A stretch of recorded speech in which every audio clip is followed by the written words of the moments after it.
Hello, welcome to Gardener's World. Now look at these. These are snake's head fritillaries, and they are absolutely at their best. And these are the best of the ones I've got in the garden. In fact, I planted them all the way up this path about 15, 16 years ago. But down this bottom end of the spring garden, they're really loving it. And that's because it floods really regularly, and in winter it can be wet for weeks at a time. And snake's head fritillary is one of the very few bulbs that actively enjoy sitting in wet soil, particularly in winter. And look how happy they are. They are an extraordinary plant because you've got this reptilian texture and checkerboard colour, and they're all different. And the head of them, before they open, is just like a snake. Now, as well as enjoying the flowers of the moment, I'm going to be planting in my new wildlife pond and also putting some peonies into the new border in the orchard. We're also visiting a couple in Devon who have the National Collection of water iris.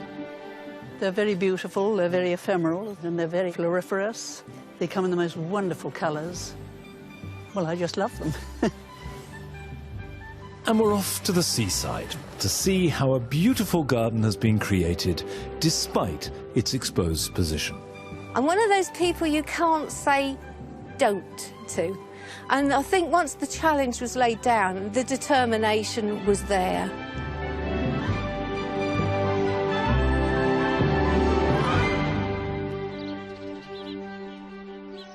Come on in, go on.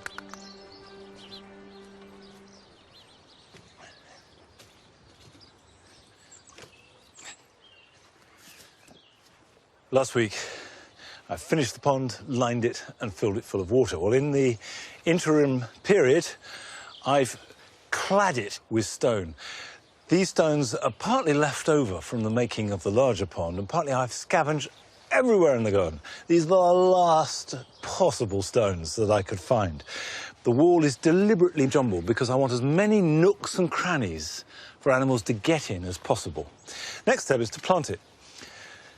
Now, the key thing to remember about planting a wildlife pond is get native plants. They don't have to be exclusively native, but you must have some native plants because insects and animals have evolved to work with them.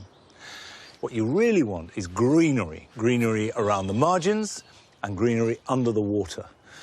And to start with, I've got Caltha, the marsh marigold. I've actually got a really good example in the pond on the other side of the garden that's flowering well now and has got established. And these are great because they provide pollen for insects early in the year. They flower in March and April. So you're starting to get the insects in. They also have good foliage when it grows, provides cover. But I'm going to repot them into aquatic baskets. In fact, all these plants will go in aquatic baskets. And you can see it's got a fine mesh that lets the roots out, but also the water in. You can see that the Caltha, as you buy it, that is not in a normal compost. That's very low nutrients and quite loamy, i.e. earthy compost with sand in it. And it's really important you don't use a normal potting compost because that will raise the nutrient level in the water too much. It wants to be very, very low nutrients. And all these plants have adapted to thrive in it. And you can buy aquatic compost. You can see that this is effectively sandy mud. So I'm going to put a little bit of that in the bottom. This can be planted into it. And then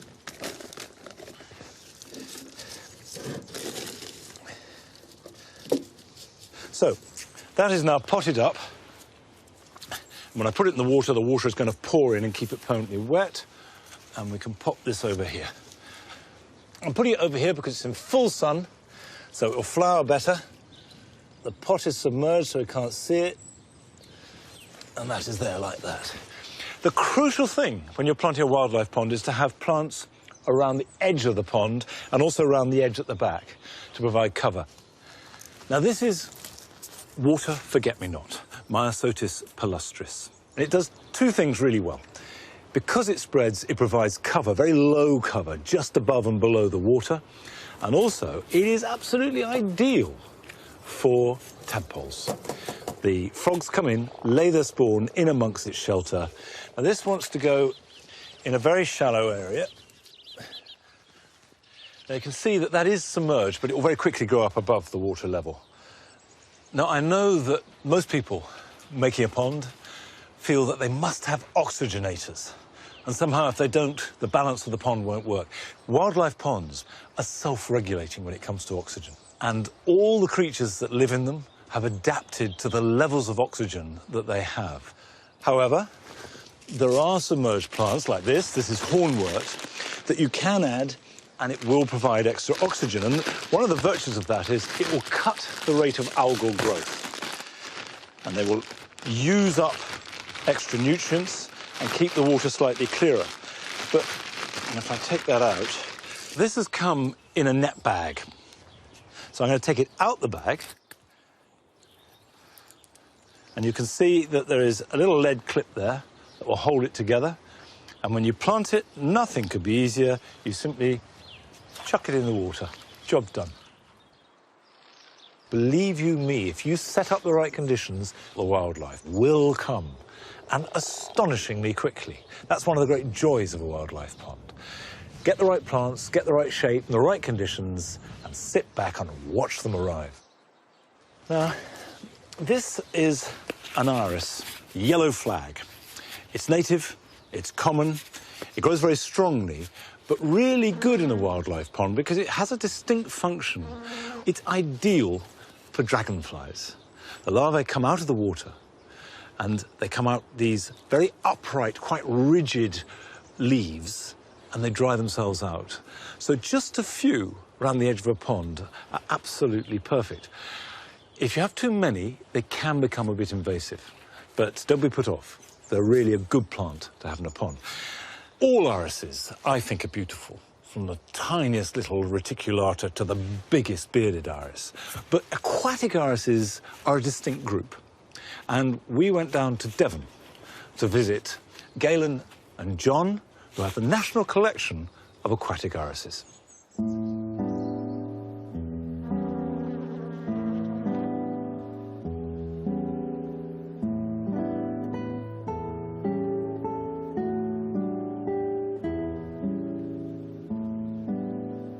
We have the National Collection of Water Iris here at Rowden Gardens, which we started in 1982. And from that, we now have about 112 different water irises. Most of the books that you look at, they only have about 6 at most, so we do have quite a collection here. There are only really 4 proper water irises. A lot of others are damp-loving rather than purely water irises. But there are only 4 names that you need to remember. Versicolor from America, Levigata from Japan, Pseudochorus from all the way around the world, and Virginica from the USA as well.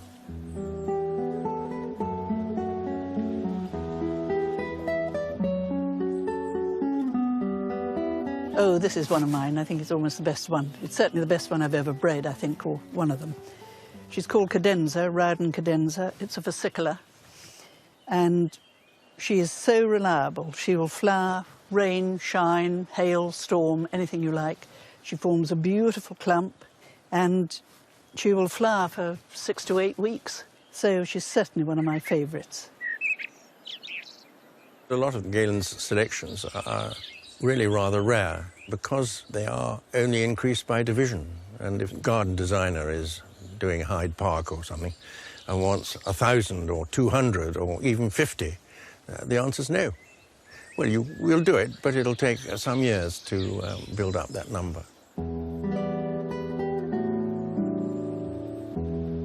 And you'll notice that all these are named after music. So we've got sonata, we've got aria, we've got all serenade, we've got all sorts of different ones. And this is concerto with this wonderful dark colouring. We've specialised in breeding these versicolors because we feel that for the modern pond they are far better suited. Yes, that's a very important thing to say. In a little tiny pond, in a small garden, most British native water plants are quite clearly the offspring of either Genghis Khan or Attila the Hun. And the fact of the matter is that an English newt is perfectly happy to sit with a small, well-behaved foreigner like Iris versicolor than fight its way through an enormous thug like the English yellow flag. This is quite fun. This is a variegated, lovely variegated iris, and the variegation on that one stays all the year round. So... Yes, it's Iris levigata, one of the Japanese ones.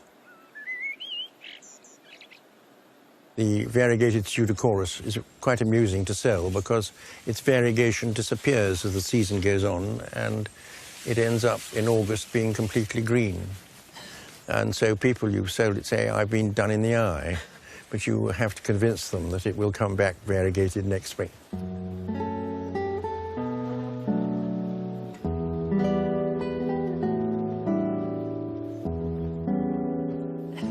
Once you've planted them, they look after themselves. We grow ours in baskets. We find they do very well in those.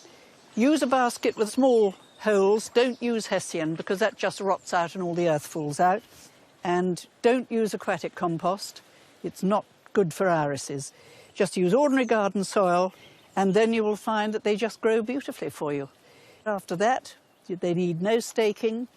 You don't have to prune them. They are terribly easy. That's the lovely thing about them. They're very beautiful, they're very ephemeral, and they're very floriferous. They come in the most wonderful colours. Well, I just love them.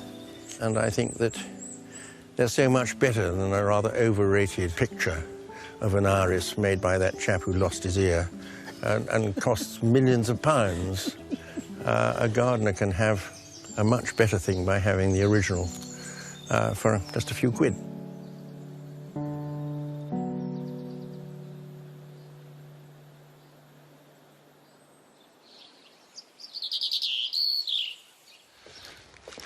I do love irises of all kinds. And one of the advantages here at Longmeadow of having wet weather and heavy soil is we can grow quite a lot, actually just in the borders. They don't necessarily have to be in a bog. But if you want to go and see John and Galen's garden and you're in the Tavistock area, you can go to our website and get all the details. And the best time to do that is round about May or June time.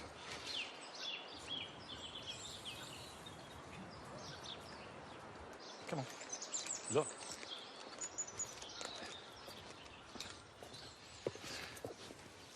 It's pea sowing time.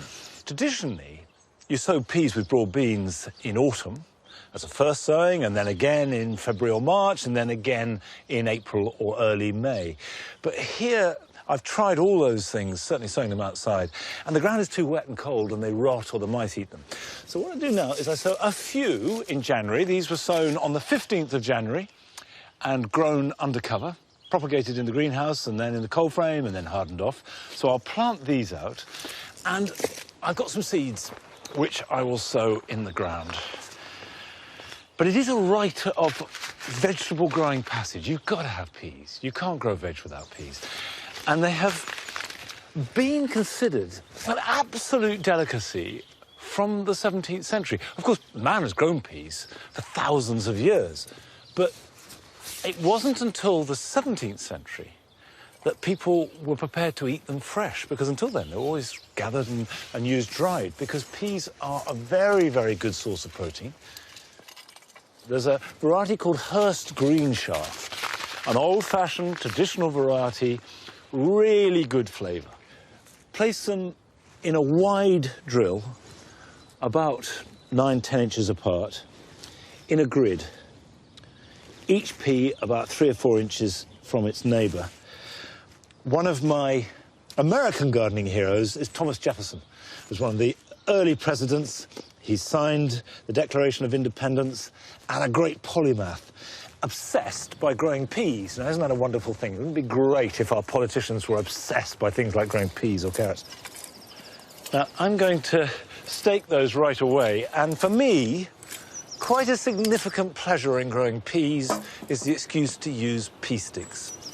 And pea sticks are a side product from bean sticks. Bean sticks are pieces of hazel, and this is all the offcuts that would otherwise be wasted, but makes ideal support for peas, because the peas, being twining legumes, will climb up into them. Any kind of support will do. Netting does very well. I've grown them using chicken wire, and they twine up in through the chicken wire, and you just support it with bamboo canes, but it doesn't look as good. Pigeons can be a problem with peas, particularly when they're small. Bean sticks are very good because pigeons can't get in. If you're not using bean sticks, anything that scares them away. We used to use milk bottle tops when I was a child. These are the peas I sowed in January and raised undercover. They're a different variety. They're called Carabi de Mouzane. And they've got a flat pod, and you cook it pod and all. And the pod goes buttery and has got a lovely texture. And it's a really good variation on the pea experience. Don't be tempted to water them too much. If it doesn't rain for a week, you can water if you want to. But on the whole, there's enough moisture in the soil. The time to water them is when they flower. And then you can give them a really good soak.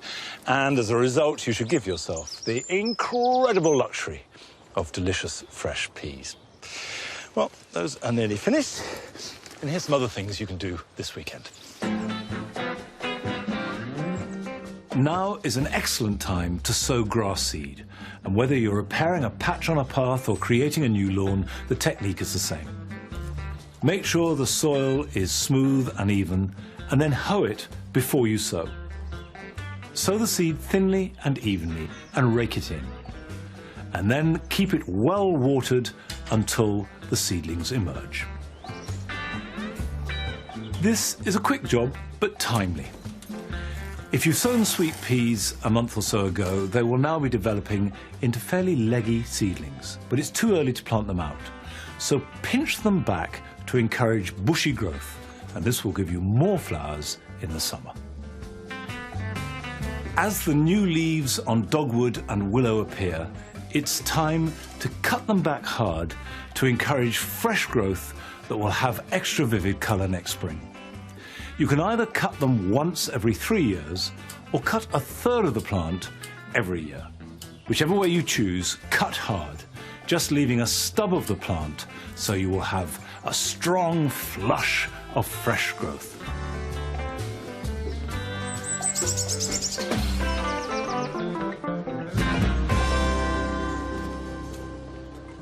This is the tree peony, lutea, and you can see how the buds are tight balls surrounded by the frizz of the emerging foliage. And these flowers will come out in about a month's time. It's a plant that gives no trouble whatsoever, but I have put it in the right place, so it's got plenty of protection. The hedge behind it stops the wind damaging it. And it's one of those plants that when it finds the right place, it's completely happy.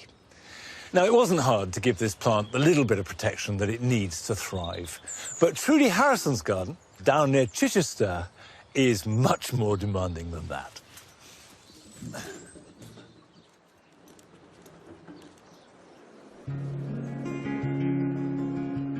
When I first moved to this house, people went to great lengths to tell me you can't grow anything round here. We're 150 yards from the sea. We get the biggest winds you ever know. On top of that, you've got the heaviest clay you could think of that you can throw pots with. And everyone along here just had given up. Salt is about the worst thing you can have for gardens. It will sour the soil, so you've got to work on getting your soil right. It'll also burn any plant and strip it bare with the ferocity of the wind. I'm one of those people you can't say don't to. And I think once the challenge was laid down, the determination was there. You've got to choose the right plants and you've got to put them in the right places. Some of the plants I absolutely adore thrive in this sort of climate. You've got the lovely Zalcenaria Dublin with its beautiful bright orange flowers. And then you've got the delicious Correa Dusky Bells, which is just another fantastic plant. It has lovely, beautiful fuchsia-like bells dipped in a little bit of peach. And it's so, so pretty. And I don't understand why people don't plant more of it. And then you've got the glorious Carokia Cataniasta, which has the most wonderful silvery foliage and bright orange berries. 100% salt-proof. Would like to see anybody try to damage it. I learnt to garden through an unfortunate accident. I'd had a bit of trouble with my back and I'd spent 6 years in bed. From there, I'd got very bored and I started reading book after book after book and writing to people and picking their brains. And suddenly I started forming a picture of how to make this garden work. I think it is amazing what people can do with a small space. I have exactly the same amount of land as my next door neighbours, but I'd learnt a few tricks. I like using optical illusions. I like trying to make things look bigger than they are. And you can do that so easily by making the eye work.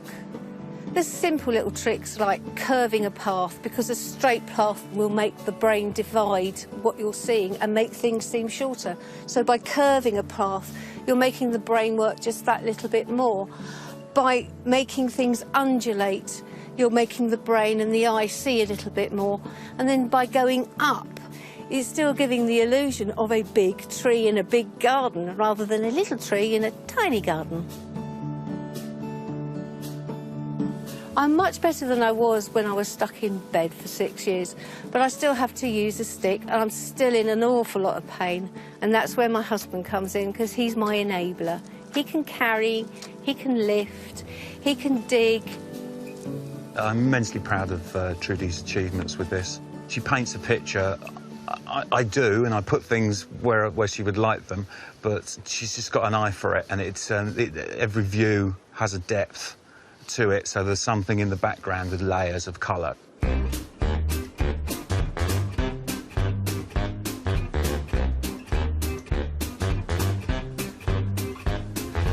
What we've done in this back garden here is divide it through the centre behind me here with the break there. That slows the wind and filters it down and created rooms. It creates somewhere to go as well, so you don't just look out of the door and it's, oh look, there's a garden.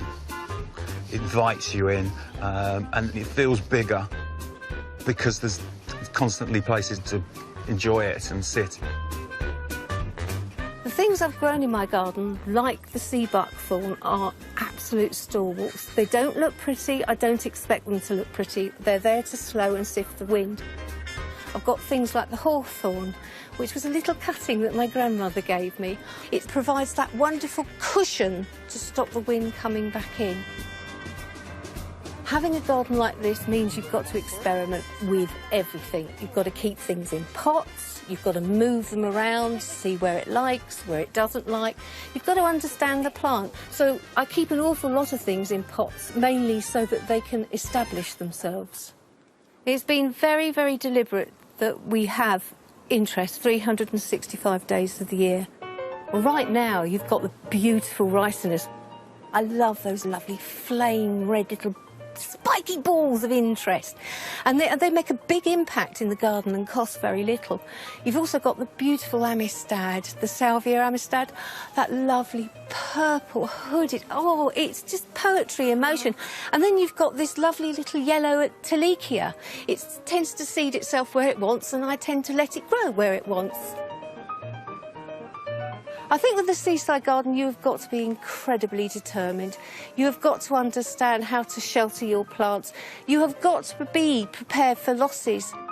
Never give up, just keep going for it.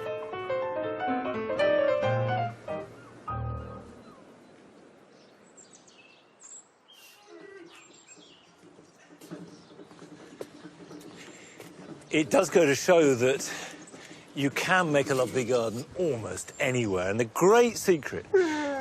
What? If you put it in there, you can expect to take it out there. Sorry about that. The great secret is to find the right plant for the right place. Now, most peonies do best with some sunshine. There is a bit here where the sun will work through. That's south over there, so the sun will come through to this piece. So I'm going to plant my herbaceous peonies right here. And this has been dug over, they've got a mulch there. So if I dig that out, if your soil is thin or very solid clay, add plenty of compost or manure. And I'll thank you for that. All right, some grit in that planting hole.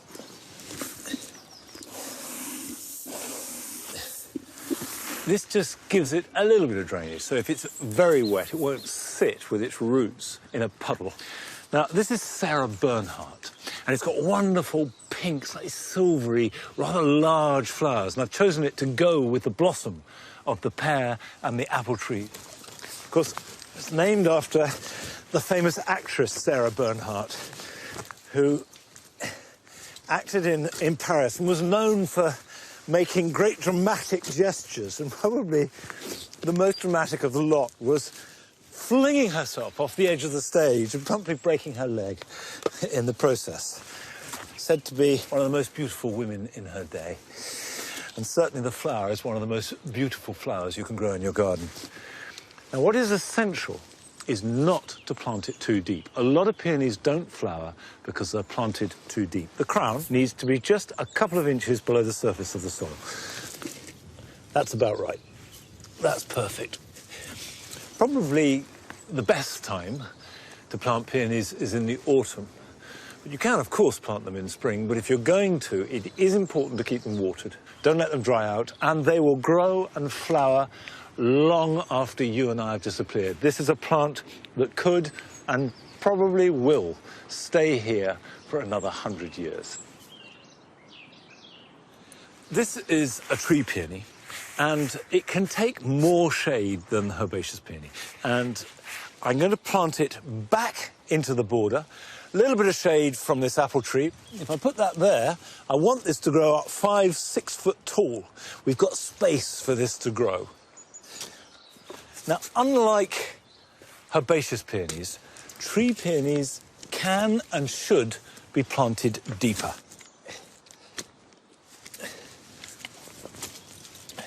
And almost all tree peonies are sold grafted onto a rootstock.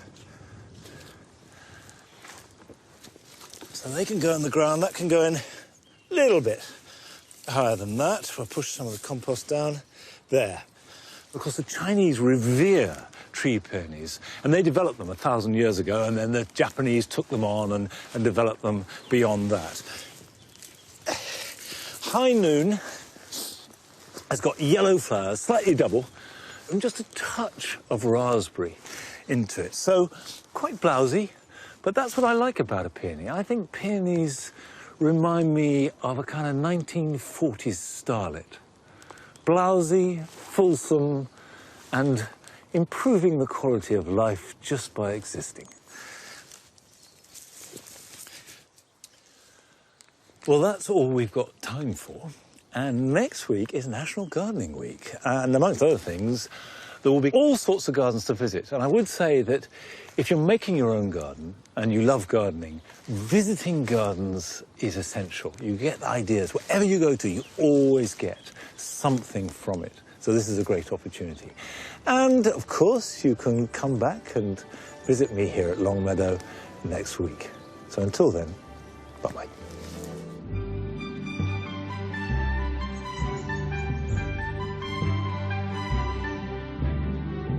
All right.